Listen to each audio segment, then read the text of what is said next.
Hi friends, kitchen queen Geetha ಚಾನಲ್ಗೆ ಸ್ವಾಗತ friends.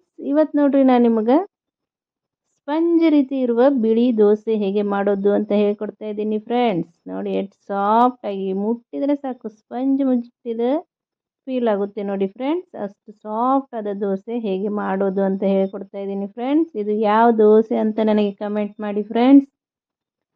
ಅಕ್ಕಿ ಮತ್ತು ಒಂದು 4 ಸ್ಪೂನಷ್ಟು ತೊಗರಿಬೇಳೆ ಹಾಕಿ ರಾತ್ರಿನೇ ನೆನೆ ಇಟ್ಟಿದ್ದೆ ನೋಡಿ ಫ್ರೆಂಡ್ಸ್. ನೀವು ಬೆಳಗ್ಗೆ ಮಾಡೋದಾದರೆ ರಾತ್ರಿನೇ ನೆನೆ ಇಡಿ, ರಾತ್ರಿ ಮಾಡೋದಾದರೆ ಬೆಳಗ್ಗೆ ನೆನೆ ಹಾಕಿ. ಈಗ ಇದನ್ನು ಮಿಕ್ಸಿ ಮಾಡ್ಕೊಳ್ಳೋಣ ಬನ್ನಿ ಫ್ರೆಂಡ್ಸ್.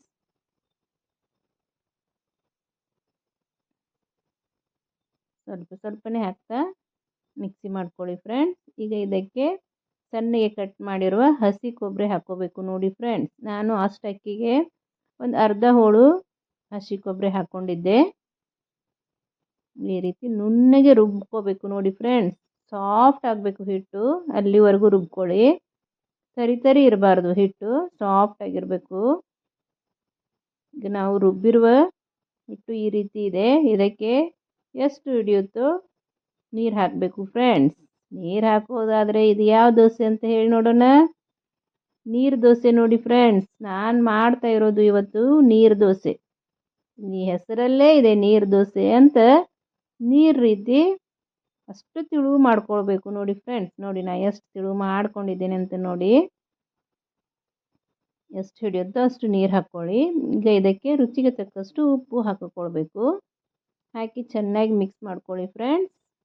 ನಮ್ಮ ಕಿಚನ್ ಕ್ವೀನ್ ಗೀತಾ ಚಾನಲ್ನಲ್ಲಿ ಅನೇಕ ರೀತಿಯ ಫೆಸ್ಟಿವಲ್ ರೆಸಿಪಿಗಳು, ಬ್ರೇಕ್ಫಾಸ್ಟ್ ರೆಸಿಪಿಗಳು, ಇನ್ಸ್ಟಂಟ್ ರೆಸಿಪಿಗಳು ಇವೆ ಫ್ರೆಂಡ್ಸ್. ಪ್ಲೀಸ್ ಒಂದ್ಸಲ ಚೆಕ್ ಮಾಡಿ. ನಿಮಗೆ ಇಷ್ಟವಾದರೆ ನಮ್ಮ ಚಾನಲನ್ನು ಸಬ್ಸ್ಕ್ರೈಬ್ ಮಾಡಿ, ಶೇರ್ ಮಾಡಿ, ಲೈಕ್ ಮಾಡಿ ಫ್ರೆಂಡ್ಸ್. ಪಕ್ಕದಲ್ಲೇ ಇರೋ ಬೆಲ್ ಐಕನ್ ಕ್ಲಿಕ್ ಮಾಡೋದು ಮಾತ್ರ ಮರಿಬೇಡಿ ಫ್ರೆಂಡ್ಸ್. ಬೆಲ್ ಐಕನ್ ಕ್ಲಿಕ್ ಮಾಡೋದ್ರಿಂದ ನಾನು ಹಾಕುವ ಅಡುಗೆಗಳ ನೋಟಿಫಿಕೇಷನ್ ನಮಗೆ ಮೊದಲಿಗೆ ಬರುತ್ತದೆ ನೋಡಿ. ಈ ರೀತಿ ತವೆ ಮೇಲೆ ಸ್ವಲ್ಪ ಎಣ್ಣೆ ಹಾಕ್ಕೊಂಡು ಚಾಕುವಿಗೆ ಒಂದು ಅರ್ಧ ಕಟ್ ಮಾಡಿರುವ ಈರುಳ್ಳಿ ಹಾಕಿ ಚುಚ್ಚಿದ್ದೇನೆ ಫ್ರೆಂಡ್ಸ್. ಅದರಿಂದ ಈ ರೀತಿ ಮಾಡ್ಕೊಳ್ಳೋದ್ರಿಂದ ದೋಸೆ ತುಂಬ ಚೆನ್ನಾಗಿ ಬರುತ್ತವೆ, ಅಂಟ್ಕೊಳ್ಳೋದೇ ಇಲ್ಲ, ಅಷ್ಟು ಚೆನ್ನಾಗಿ ನೋಡಿ ಬರುತ್ತವೆ. ಈ ರೀತಿ ಇದಕ್ಕೆ ಸೇಪ್ ಇರೋದಿಲ್ಲ ಫ್ರೆಂಡ್ಸ್. ಹಿಂಗೆ ಅಂತ ಸೇಪೇ ಇರೋದಿಲ್ಲ. ನೀರು ದೋಸೆಗೆ ಹಾಕ್ಕೋಬೇಕು ಹಿಟ್ಟು.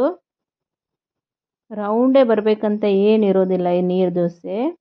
ಸೇಪ್ಲೆಸ್ ಇರುತ್ತೆ ನೀರು ದೋಸೆ. ಹಾಕಿಬಿಟ್ಟು ಮೇಲ್ಗಡೆ ಎಣ್ಣೆ ಹಾಕ್ಕೋಬೇಕು.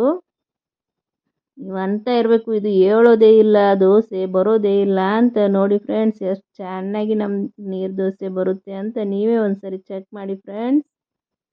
ನೋಡಿ ಎಷ್ಟು ಚೆನ್ನಾಗಿ ಬರ್ತೈತಿ ಅಂತ ನೋಡ್ರಿ. ಸ್ವಲ್ಪನೂ ಅಂಟೋದೇ ಇಲ್ಲ ಫ್ರೆಂಡ್ಸ್. ನಾನು ಹೇಳಿದ ರೀತಿ ಮಾಡ್ಕೊಳ್ಳಿ ನೀವು, ಸ್ವಲ್ಪನೂ ಅಂಟೋದಿಲ್ಲ. ನೋಡಿ ಬಿಳಿ ಬಿಳಿ ನಮ್ಮ ನೀರು ದೋಸೆ ರೆಡಿ ಆಯಿತು ನೋಡಿ ಫ್ರೆಂಡ್ಸ್. ಸಾಫ್ಟ್ ಆದ ಸ್ಪಾಂಜಿ ಆದ ನೀರು ದೋಸೆ ರೆಡಿ ಆಯಿತು ನೋಡಿ ಫ್ರೆಂಡ್ಸ್. ನೀರು ದೋಸೆ ಎಷ್ಟು ತಿಂದ್ರೂ ಹೊಟ್ಟೆ ತುಂಬೋದಿಲ್ಲ ಫ್ರೆಂಡ್ಸ್. ಏನು ತಿನ್ನೋದಿಲ್ಲ ಅನ್ನೋರು ಆರಾಮ್ಸೆ 4 ದೋಸೆ ತಿಂತಾರು. ನಾನು ಮತ್ತೊಂದು ಹಾಕ್ಕೊಂಡೆ ನೋಡಿ. ಇದೇ ರೀತಿ ಹಾಕ್ಕೋಬೇಕು. ರೌಂಡೇ ಸೇಪ್ ಅಂತ ಏನಿರೋದಿಲ್ಲ ಮತ್ತು ತೀಡೋ ಹಾಗಿಲ್ಲ ಫ್ರೆಂಡ್ಸ್. ಈ ರೀತಿ ಹಾಕ್ಕೊಂಡ್ಬಿಟ್ರೆ ಸಾಕು, ಸ್ಪೂನ್ಲೇ ತೀಡೋ ಹಾಗಿಲ್ಲ, ನಾರ್ಮಲ್ ದೋಸೆ ಆಗುತ್ತೆ ನೋಡಿ. ನಮ್ಮ ದೋಸೆ ಎಷ್ಟು ಚೆನ್ನಾಗಿ ಬಂತು ಅಂತ ನೋಡಿ ಫ್ರೆಂಡ್ಸ್. ನೀವು ಒಂದ್ಸಲ ನಿಮ್ಮ ಮನೆಯಲ್ಲಿ ಟ್ರೈ ಮಾಡಿ ಹೇಗೆ ಬಂತು ಅಂತ ನನಗೆ ಕಮೆಂಟ್ ಮಾಡಿ ಫ್ರೆಂಡ್ಸ್. ಕಮೆಂಟ್ ಮಾಡೋದು ಮಾತ್ರ ಮರಿಬೇಡಿ. ನಿಮಗೆ ಇನ್ನೂ ಯಾವುದಾದ್ರೂ ನಮ್ಮ ಉತ್ತರ ಕರ್ನಾಟಕ ರೆಸಿಪಿ ಬೇಕಂದರೆ ನನಗೆ ಕಮೆಂಟ್ ಮಾಡಿ ಫ್ರೆಂಡ್ಸ್. ನಾನು ಮಾಡಿ ತೋರಿಸ್ತೀನಿ. ನಮ್ಮ ನೀರು ದೋಸೆ ರೆಡಿ ಆದವು ನೋಡಿ ಫ್ರೆಂಡ್ಸ್. ಎಷ್ಟು ಸಾಫ್ಟ್ ಆಗಿವೆ ಅಂತ ತೋರಿಸ್ತೀನಿ ನೋಡಿ. ಹಿಡಿದ್ರೆ ಸ್ಪಂಜ್ ಹಿಡಿದ ರೀತಿಯೇ ಫೀಲ್ ಆಗುತ್ತೆ ಫ್ರೆಂಡ್ಸ್. ಅಷ್ಟು ಸಾಫ್ಟ್ ಆಗಿದೆ. ನೀವು ನಿಮ್ಮ ಮನೆಯಲ್ಲಿ ಒಂದ್ಸಲ ಟ್ರೈ ಮಾಡಿ ಹೇಗಿದೆ ಅಂತ ನನಗೆ ಕಮೆಂಟ್ ಮಾಡಿ ಫ್ರೆಂಡ್ಸ್. ಮತ್ತೆ ಮುಂದಿನ ವಿಡಿಯೋದಲ್ಲಿ ಮತ್ತೊಂದು ಹೊಸ ರೆಸಿಪಿ ಒಂದಿಗೆ ಸಿಗುತ್ತೇನೆ ಫ್ರೆಂಡ್ಸ್. ಇಷ್ಟೊತ್ತು ನನ್ನ ವಿಡಿಯೋ ನೋಡಿದ್ದಕ್ಕೆ ಧನ್ಯವಾದಗಳು ಫ್ರೆಂಡ್ಸ್. ಬಾಯ್.